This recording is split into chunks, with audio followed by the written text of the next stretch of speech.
Je vais commencer ça. Donc, moi, je m'appelle Anne-Marie Nollet.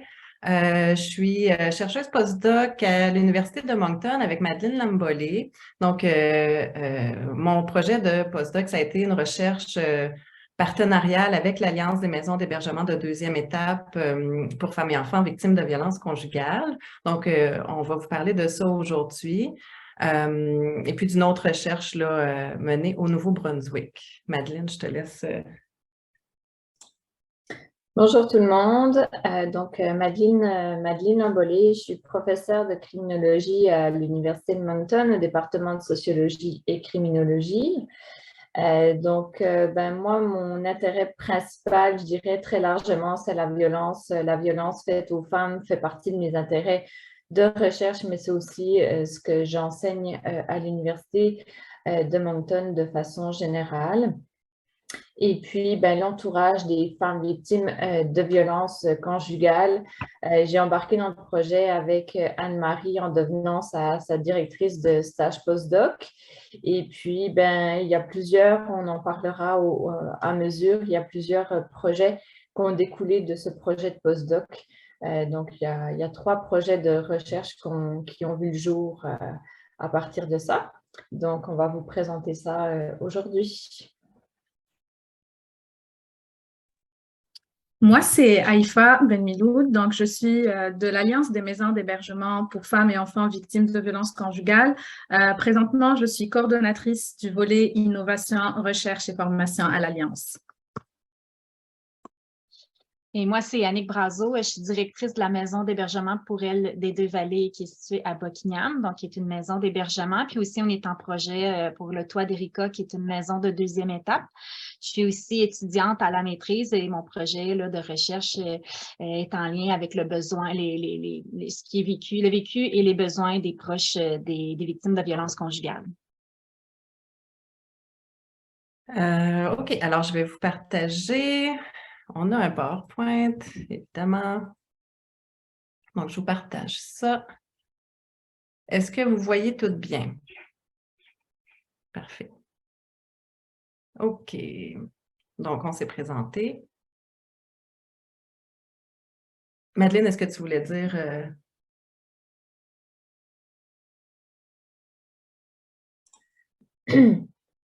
Donc aujourd'hui, un petit peu comme je vous l'ai déjà dit en me présentant, les objectifs de la présentation, ça va être de dévoiler les résultats issus d'une recherche action partenariale qui a été menée avec l'Alliance MH2, puisque c'est le terrain, c'est la recherche en fait d'Anne-Marie dans le cadre de son stage postdoc. Donc, on va vous présenter les résultats de ça aujourd'hui. Et puis, comme je vous le disais, il y a d'autres projets de recherche qui ont découlé de ce premier projet de recherche sur l'entourage des femmes victimes de violences conjugales. Et donc, ce projet postdoc a mené à un autre projet de recherche spécifique pour le Nouveau-Brunswick, qui est relativement similaire, mais qu'on fait au Nouveau-Brunswick. Donc, on va vous présenter les résultats préliminaires aujourd'hui.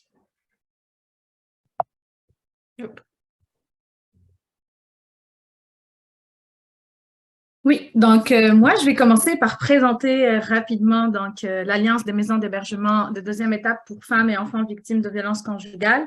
Donc, l'Alliance, sa mission principale, c'est un organisme déjà provincial qui regroupe et qui représente en fait les maisons d'hébergement au Québec de deuxième étape.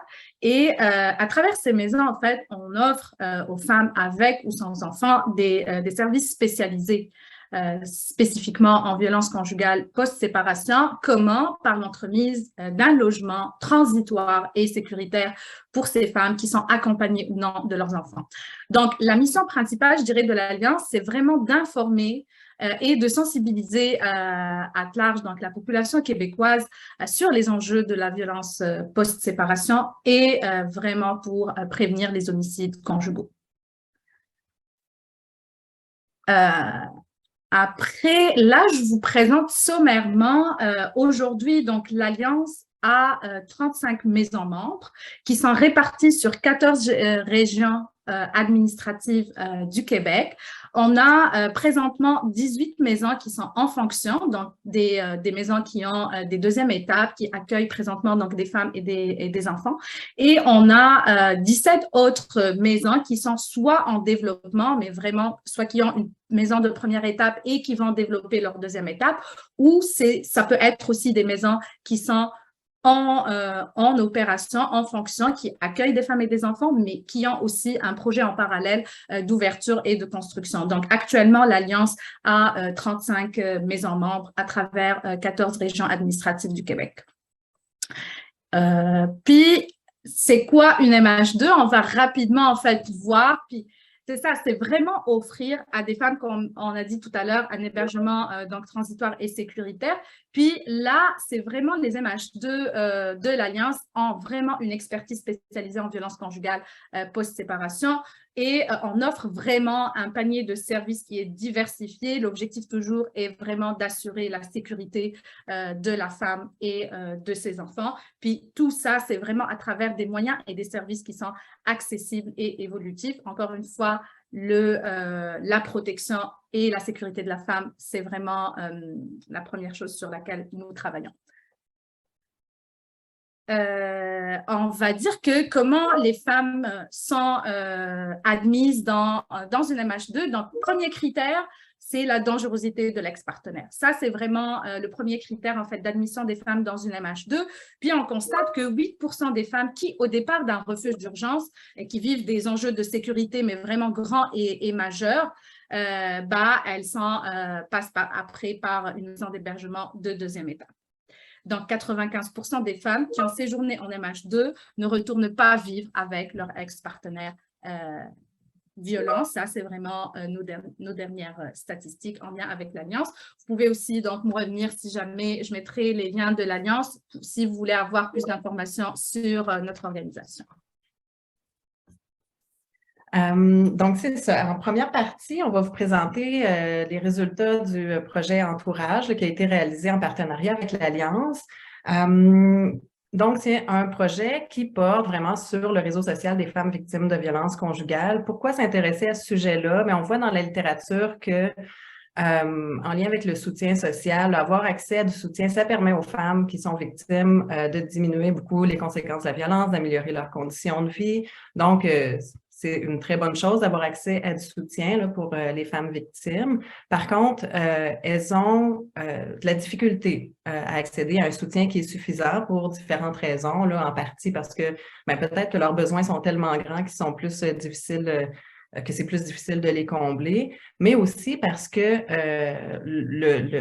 c'est une situation qui est particulière, c'est un contexte qui est difficile, puis les gens ont de la misère à intervenir adéquatement. Et puis, ce soutien-là, effectivement, ça va être un produit qui est un produit du réseau des femmes. Ça m'amène à vous présenter, c'est quoi, dans le cadre de nos recherches, un réseau social. Donc, on l'utilise de manière interchangeable avec Entourage. Puis, on entend l'ensemble des personnes significatives qui font partie de la vie des femmes. Donc, ça peut inclure la famille, les amis, donc tous les proches. Ça peut aussi inclure les collègues, mais on inclut aussi les intervenants des services officiels et puis les membres significatifs de la communauté. Donc, c'est ceux qui entourent les femmes et qui sont significatifs. C'est pas nécessairement juste les personnes les plus proches. Puis les personnes qui font partie du réseau des femmes peuvent être positives, mais ça peut aussi être des personnes qui sont là, qui ont un impact significatif, mais qui sont des personnes là qu'on pourrait considérer comme négatives. C'est quelque chose, puis ça c'est bien important dans nos projets, c'est quelque chose qui change à travers le temps, le réseau des femmes. Donc, c'est pas quelque chose qui est figé parce que justement, là, la dynamique de violence va faire en sorte que le réseau, il change beaucoup. Donc, le réseau, il change dans le temps à travers différentes choses, à travers les différentes actions des différentes personnes qui sont impliquées. On peut penser, par exemple, à l'isolement des femmes qui se produit à travers différentes actions des agresseurs, par exemple, quand ils vont interdire aux femmes de côtoyer certains proches ou alors s'ils font honte aux femmes en public ou alors s'ils dénigrent les proches. Donc, c'est vraiment tout un ensemble de comportements qui peut avoir pour effet d'isoler les femmes. Donc, le réseau, à travers tout ça, il change. Le réseau, il change aussi à travers les actions des proches, à travers les actions de l'entourage. Donc, des fois, ces actions-là vont être positives, puis vont faire en sorte que le réseau, il reste là. Ça arrive aussi que les actions, qu'ils le veuillent ou non, là, les proches, des fois, ils veulent aider, mais ils vont avoir des actions qui sont considérées négatives, puis qui font en sorte que les femmes perdent des proches de plus en plus. Par exemple, parfois, on va voir des proches qui veulent tellement aider, mais qui vont en venir à avoir des comportements un peu contrôlants. Puis à ce moment-là, c'est possible que la femme s'éloigne un peu de ces personnes-là. Ce qui m'amène à dire que le réseau va aussi changer à travers les actions des femmes parce que elles agissent aussi. Et puis, à travers les actions de toutes ces personnes-là, le réseau, il va changer. Des fois pour le mieux, des fois pour le pire, en fait, pour de plus en plus d'isolement. Annick, je pense que c'était à toi.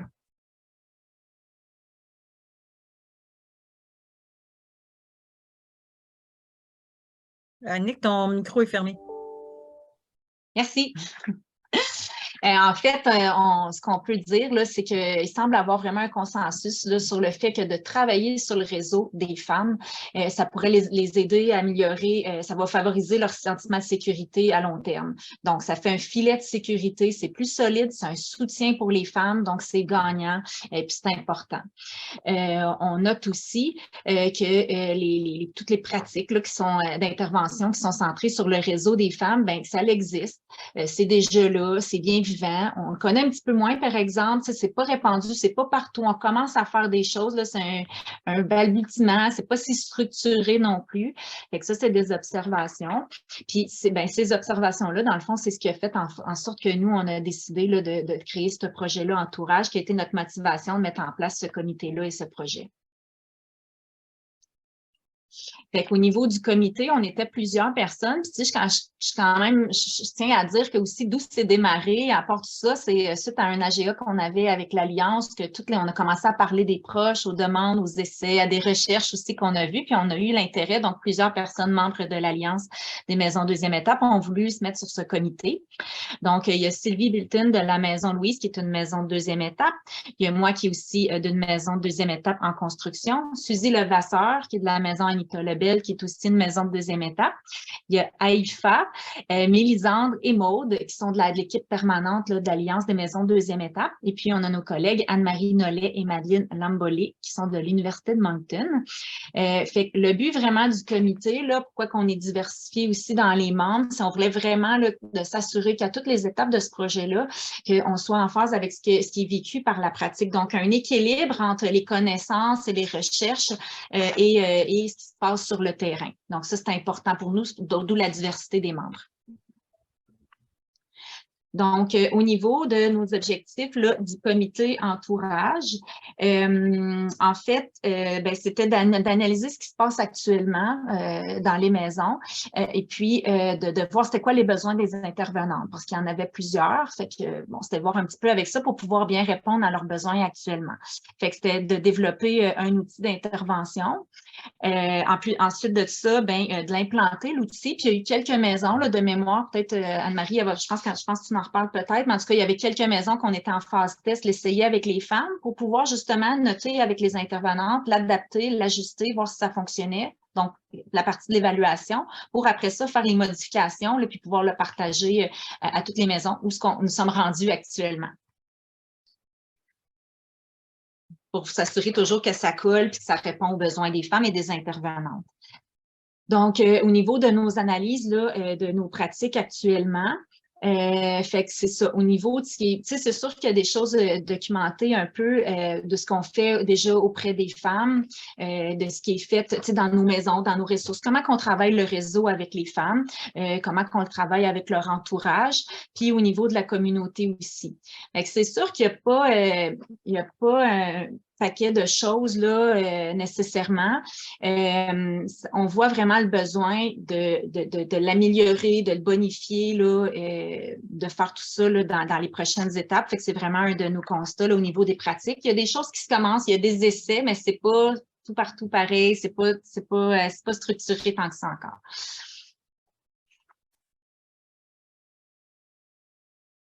Donc, au niveau des enjeux à considérer quand on fait au niveau des outils, quand on travaille auprès des proches, ce qui est important vraiment, c'est de garder la confidentialité de la femme. Je dirais les 3 premiers enjeux, là, garder la confidentialité de la femme, rester neutre, puis maintenir l'approche féministe un peu interreliée.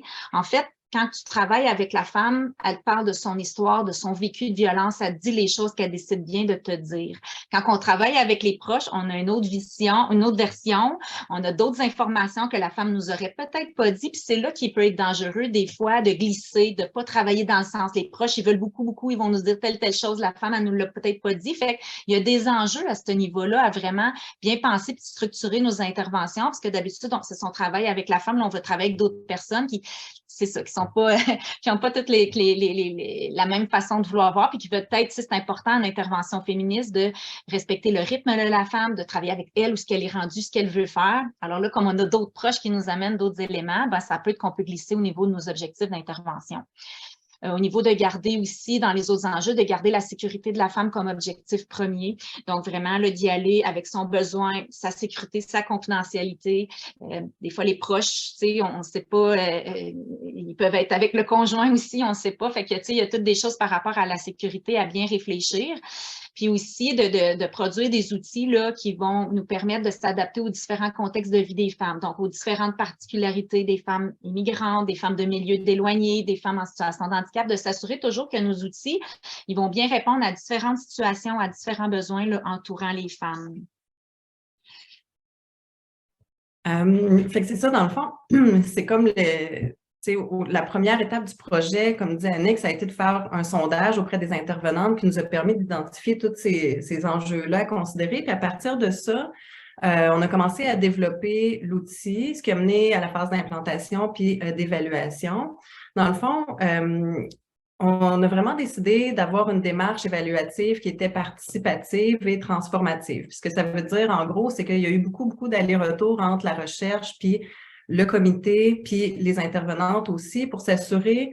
Dans le fond, c'est un processus un peu cyclique dans le sens où on a commencé à faire un premier jet d'outils, on l'a discuté en comité à plusieurs reprises, là, ça s'est étalé sur quand même plusieurs mois, donc dans le fond, on en discutait, on améliorait, on en rediscutait, on améliorait, puis ainsi de suite là, pendant quelques mois. On a rencontré des intervenantes aussi pour présenter ce qu'on avait fait, puis pouvoir à nouveau bonifier.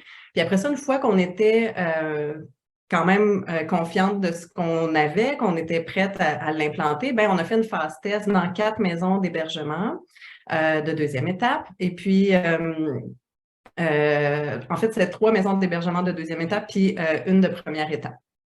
Donc, une maison d'hébergement d'urgence. Je suis un peu mêlée dans mon vocabulaire, mais ça va. Fait que c'est ça, on a fait une phase test là, avec des intervenantes. Et puis, dans le fond, pendant cette phase test-là, on a recueilli des données qui nous ont permis, après ça, de, encore une fois, améliorer l'outil. Donc, c'est ça, l'évaluation, c'est vraiment faite en continu, puis à travers la transformation puis l'amélioration de l'outil. L'outil qu'on a développé, il est divisé en 2 sections qui se veulent complémentaires, dans le sens où, dans la première section, c'est vraiment de l'information sur le réseau des femmes victimes de violences conjugales. Et puis, il y a un modèle d'intervention qui est associé à ça également, qui découle des informations scientifiques. Et puis, en gros, c'est ça. Dans le fond, le but, c'était que une intervenante qui commence, qui n'a pas nécessairement beaucoup d'expérience, puisse prendre l'outil puis avoir tout ce qu'il faut dedans là, comme information pour pouvoir l'utiliser.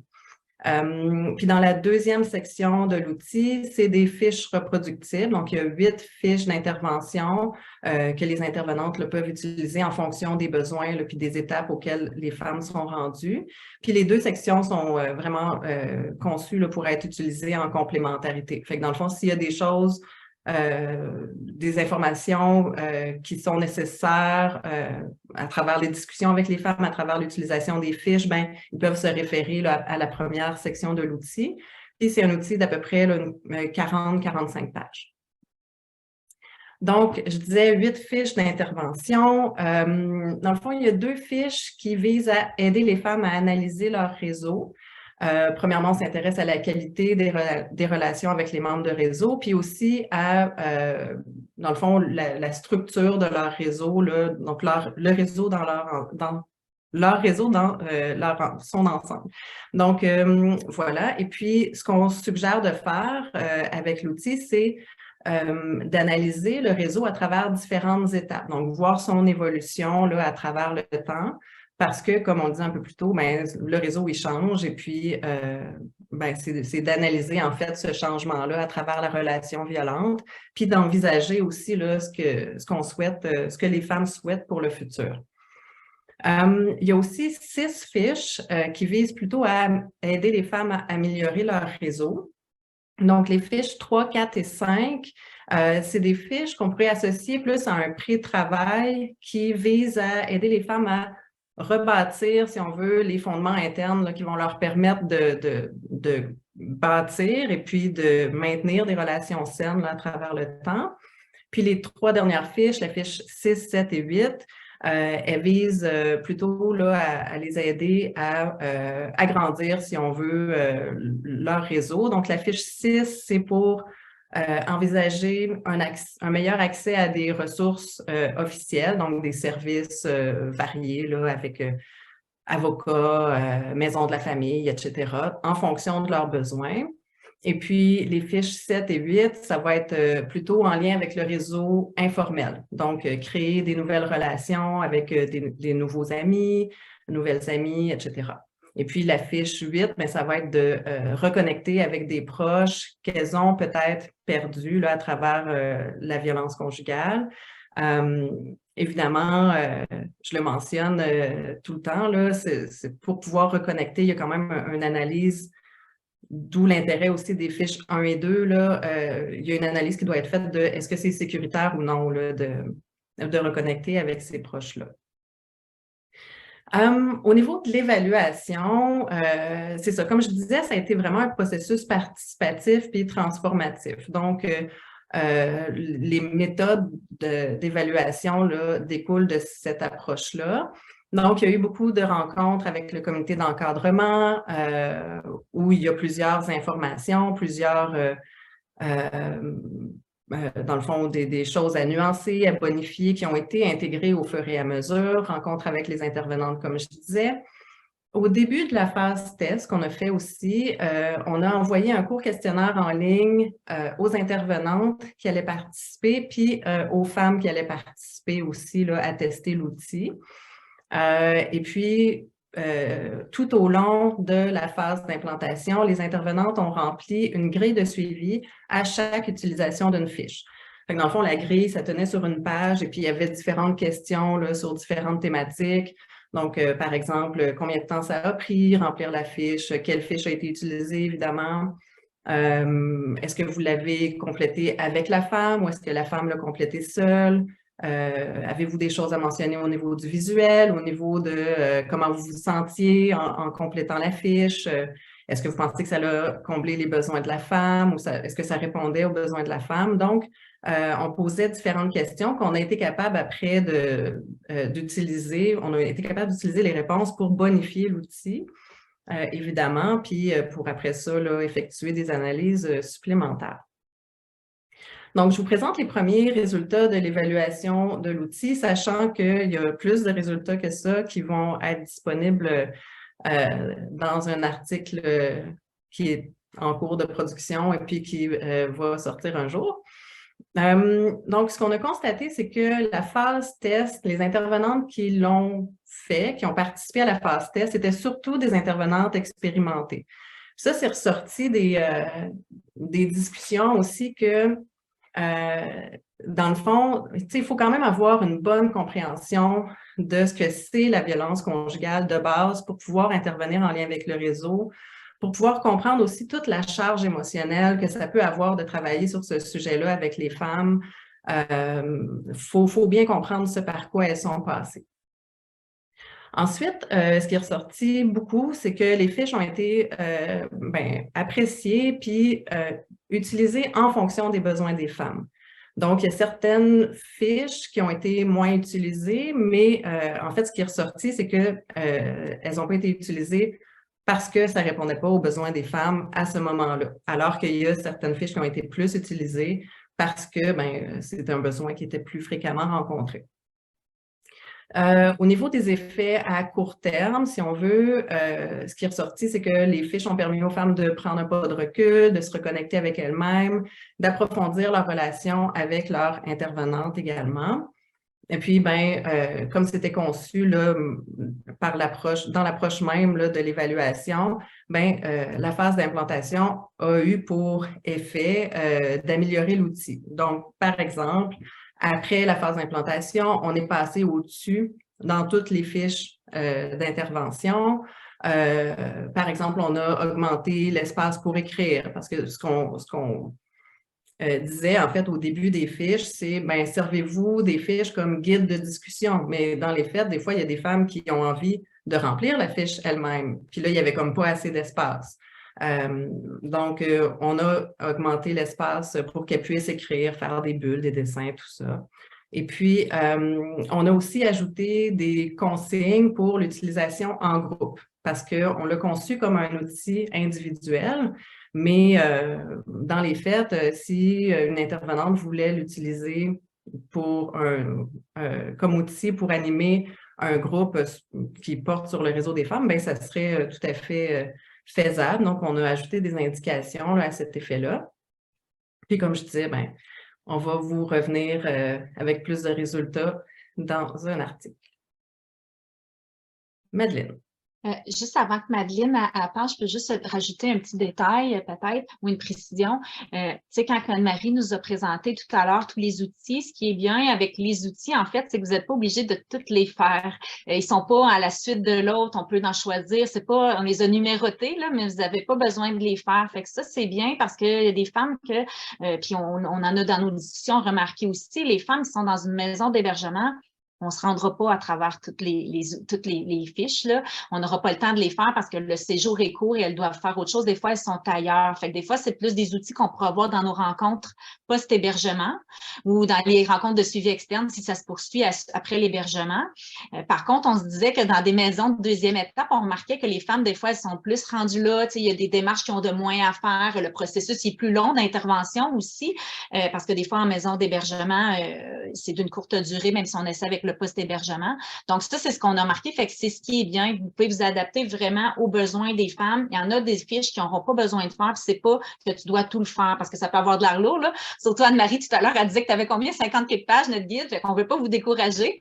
Les outils sont faits pour que vous utilisez selon ce que vous avez besoin, puis surtout selon la femme où elle est rendue dans son processus, puis elle, ce qu'elle a besoin. Fait que ça, c'est le fun. Ça peut être manipulé, là, puis utilisé vraiment pour vos interventions. C'est tout ce que je voulais préciser.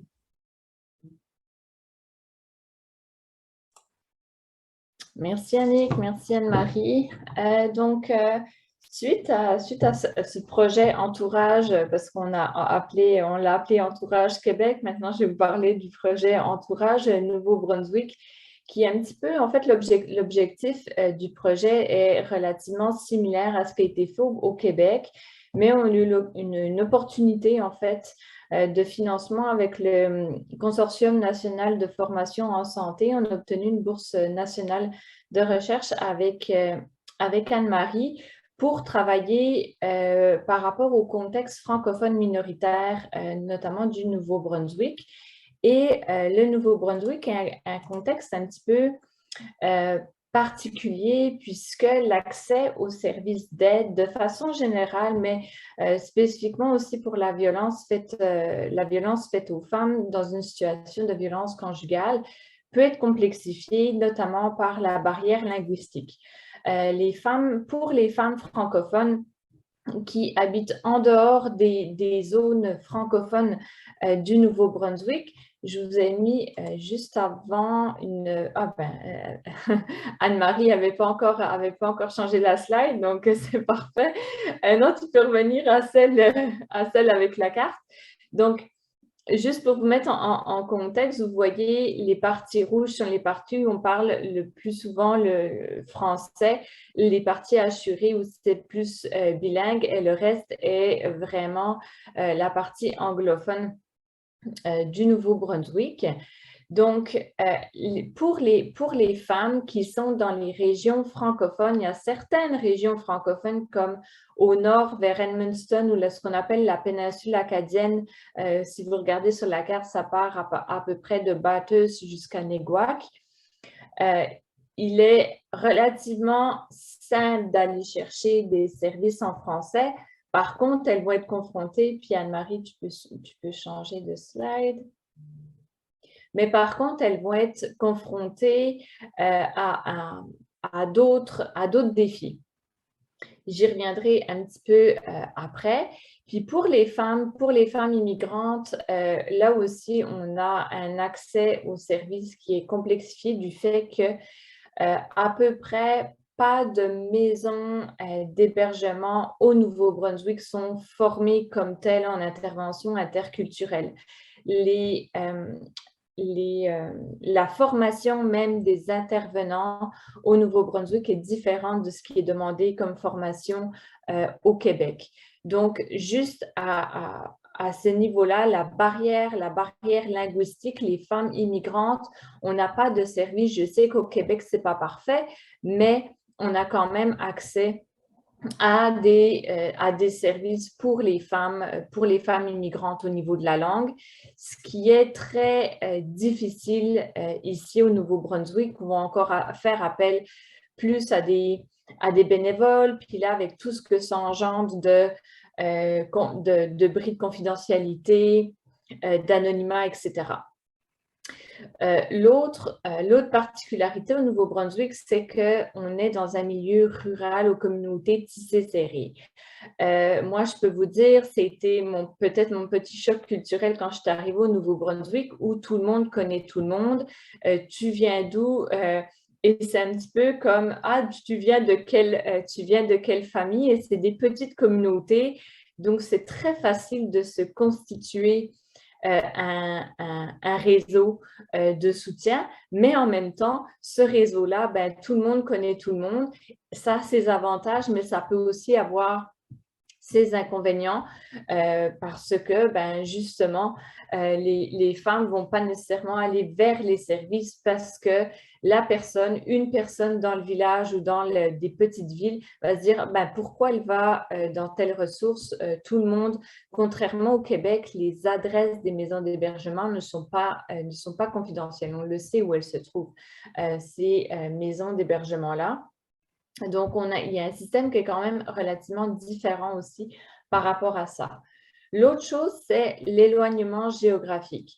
Même si il y a des ressources, notamment vers Campbellton, dans le nord du Nouveau-Brunswick, et une maison d'hébergement à Tracadie, entre Campbellton et Tracadie, il y a à peu près 2 heures de route.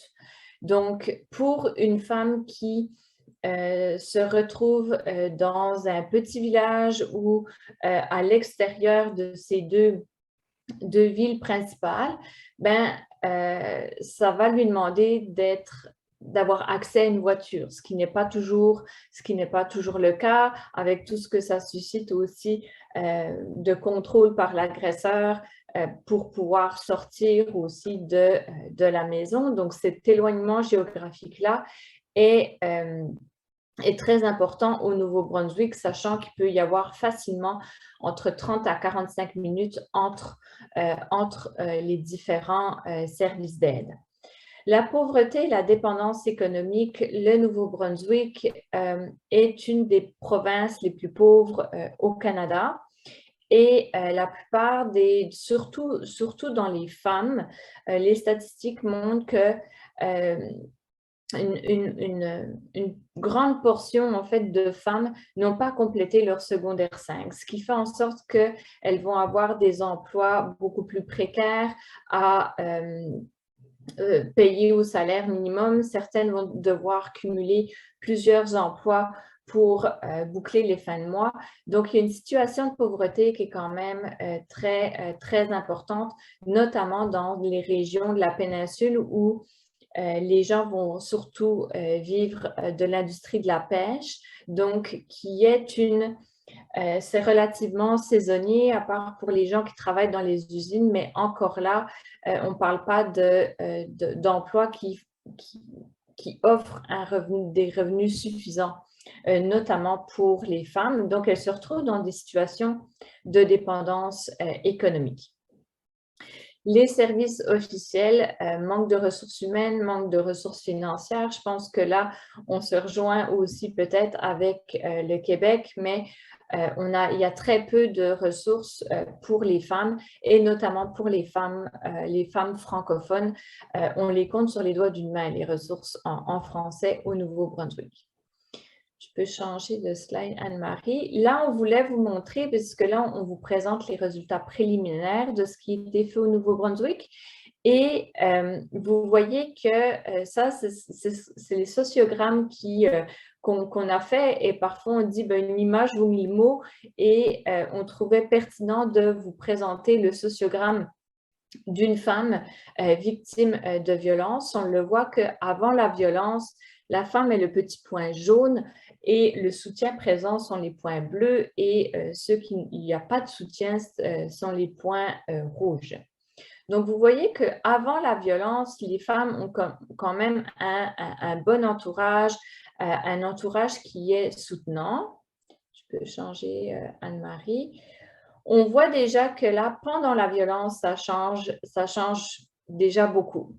La femme se retrouve avec un entourage qui est relativement similaire, mais où on voit des nouveaux soutiens comme peut-être l'intervenante à l'école ou les enseignantes, mais on voit aussi beaucoup plus de points rouges que précédemment, où certains ne vont pas offrir de soutien. Et comme l'a dit Anne-Marie, parce qu'ils ne peuvent pas prendre part à la situation où ils vont prendre le parti de l'agresseur.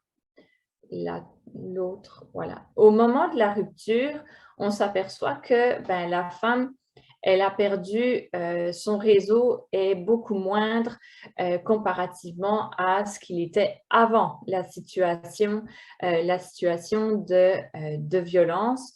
Donc, c'est là qu'on voit à quel point, de façon visuelle, on a un visuel sur les pertes, en fait, en termes de réseau de la femme. Et la dernière, et on le voit où après la rupture, puis c'est là que l'outil qui a été développé au Québec, où on souhaite faire la même chose en fait au Nouveau-Brunswick, de l'adapter au Nouveau-Brunswick en fonction des résultats. Et on s'aperçoit que l'outil va être essentiel en fait après la rupture, justement pour aider les femmes à reconstituer ce réseau-là. Et où on voit qu'après la rupture, surtout si elle a reçu des services, le réseau va être un peu plus dense à ce niveau-là. Tu peux passer. Donc, on a fait passer un questionnaire aux femmes. Et ce qui ressort, c'est au niveau de l'éducation et la prévention dans les milieux francophones où il y a un manque dans les milieux francophones. On n'en parle pas assez dans les écoles. Tu sais, juste sur l'apprentissage, sur la violence et les relations saines, dans le temps que j'étais à l'école, en fait, on ne parlait pas vraiment de ça. On disait que c'était un bad boy, puis c'est niaiseux à dire, mais les gens ne savent même pas c'est quoi le consentement. Je ne le savais même pas moi non plus.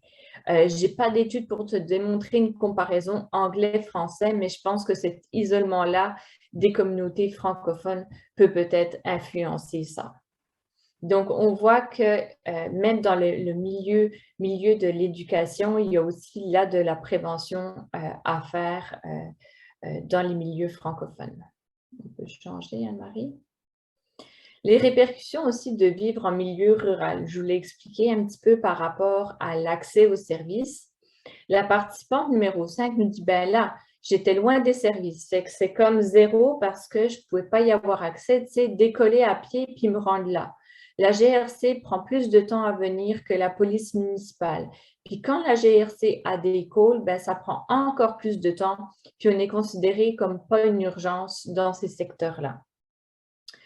La participante numéro 7 nous dit, comme j'ai pas eu d'aide, comme je disais, j'avais vérifié avec l'aide à un moment donné, de l'aide gratuite Downtown à Moncton, tu peux avoir de l'aide gratuitement, mais l'attente est de 2 à 3 ans. Il n'y en a pas d'aide, c'est ça le plus gros manque qu'il y a au Nouveau-Brunswick et au Canada. Et particulièrement au Nouveau-Brunswick, justement, hier, le téléjournal a diffusé le reportage d'une femme qui était victime de violences conjugales et c'est ça en fait qu'elle déplorait où elle dit, ben, j'ai essayé de faire entrer la police, mais les policiers n'étaient pas nécessairement suffisamment formés. La travailleuse sociale, ben, c'était jamais la même. Il fallait vraiment que je me déplace. Parfois, ça pouvait me prendre toute une journée pour aller à la rencontre. Donc, ça devient un petit peu, la femme l'a qualifié de parcours du combattant. La participante numéro 3, tu sais, je les ai trouvés bons vu qu'ils m'ont permis de comprendre ce qui s'était passé avec mon corps, mais au niveau du counseling, c'est un gros zéro. C'était comme, j'ai pas le temps de t'écouter, je te prescris ça, puis on se revoit dans 6 mois. Je pense que les 2 seuls psychiatres dans la ville, c'est des hommes, fait qu'aller parler d'abus, on dirait que c'était malaisant un petit peu vu que c'était un homme. Probablement que si ça avait été une femme, peut-être bien que je me serais plus ouverte et je te dirais que c'était une barrière. Donc, en plus du manque d'accès aux services dû à l'éloignement géographique, au manque de ressources, ben, il y a aussi le manque de services en français, mais aussi offert par des femmes, puisque les femmes ne se sentent pas nécessairement à l'aise de parler de situations d'abus auprès d'intervenants masculins. Anne-Marie. Les répercussions de vivre en milieu rural, la confidentialité. Je pense qu'en tant que victime, tu hésites à aller chercher de l'aide parce que tu ne veux pas que tout le monde soit au courant de cette situation-là.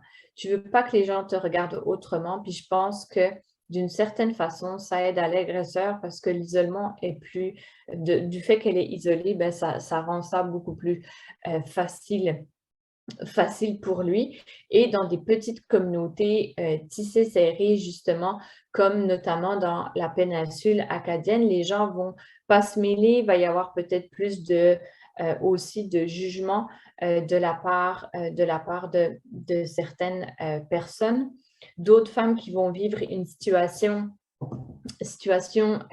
similaire ne vont pas, il ne va pas nécessairement y avoir de réseau d'entraide. Puis cette femme-là, hier soir, dans son témoignage, le disait, tu n'as pas non plus envie de te faire coller l'étiquette de ben, je suis une femme victime de violence conjugale dans une si petite communauté. Donc, tout l'enjeu de la confidentialité, j'ai mené plusieurs projets déjà au Nouveau-Brunswick et la confidentialité est un enjeu important où, oui, non, mais moi, il faut qu'on aille à tel endroit parce que si on me voit avec toi, puis qu'on apprend que toi, tu travailles là-dessus, automatiquement, ils vont faire des liens et ensuite, ça va parler dans la communauté. Anne-Marie? Les réactions négatives aussi des proches, à quoi ça peut ressembler concrètement? Donc, il y a des proches qui souhaitent aider, mais qui réagissent de manière négative. Pendant la relation, c'est comme si j'étais une honte pour elle parce que je me laissais faire par lui. Avec mes amis, ça a commencé à devenir vraiment difficile. Ça a mis beaucoup de tension parce que c'est pas quelque chose qu'on comprend à cet âge-là des violences conjugales. Fait que, tu sais, c'était beaucoup de la responsabilisation, de la culpabilisation. J'ai arrêté de faire des confidences. Puis comme Anne-Marie le disait, ben, des fois, ils veulent bien faire, mais en voulant bien faire, ben, quelque part, ils essaient aussi de contrôler et d'agir de façon négative. Les proches qui, au contraire, vont prendre le parti de l'agresseur. Et on l'a vu dans les sociogrammes tantôt où, pendant la situation de violence, le réseau de la femme va se séparer en deux. Il y a ceux qui vont garder leur soutien à la femme, mais il y a ceux qui vont prendre le bord de l'agresseur. Elle, ça a venu que, comme entre les deux, parce que je disais quelque chose, puis elle se tournait, puis elle disait à mon conjoint violent. Donc, une femme qui faisait des confidences à quelqu'un, puis cette personne-là allait le répéter au conjoint violent.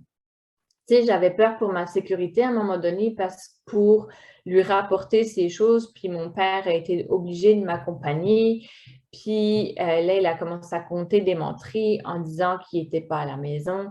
C'était vraiment négatif. Tu sais, je lui ai dit, pourquoi tu m'as dit qu'il n'était pas là? Tu sais, tu m'as compté des menteries. Donc, là où aussi la personne va peut-être mettre en danger, la victime en disant que il n'était pas supposé être là, mais en fait, il était présent à ce moment-là.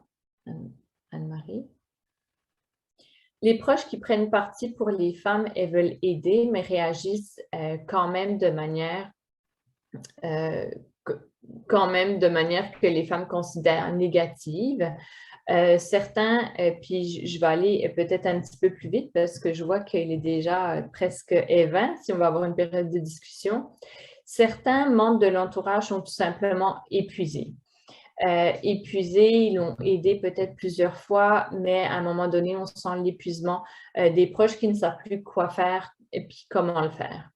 Certains, d'autres ont un manque d'outils, ont des manques de connaissances, puis là, en voulant bien faire, au contraire, ils vont essayer, ça va avoir des répercussions négatives sur la femme.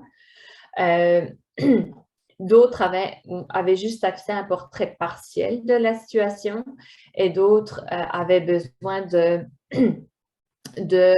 protection de soi. La personne violente les a menacés et puis ils se sentaient eux-mêmes auraient eu besoin de protection. Anne-Marie? Donc, trois objectifs au Nouveau-Brunswick, c'était d'analyser le réseau social et les besoins particuliers des femmes victimes de violences conjugales qui vivent en contexte franco-minoritaire. Comme on l'a fait au Québec, c'est de développer un outil avec les milieux de pratique et d'implanter l'outil développé. Au Nouveau-Brunswick, on s'aperçoit avec Anne-Marie, autant au Québec, il y a une belle réponse des milieux qui étaient aussi très impliqués dans le développement de l'outil, dans l'implantation de l'outil. Au Nouveau-Brunswick, le processus est vraiment beaucoup plus lent. Il y a moins de réponses de la part des milieux.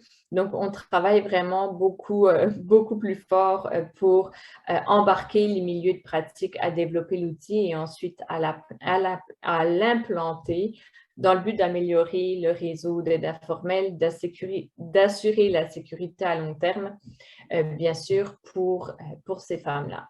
Anne-Marie?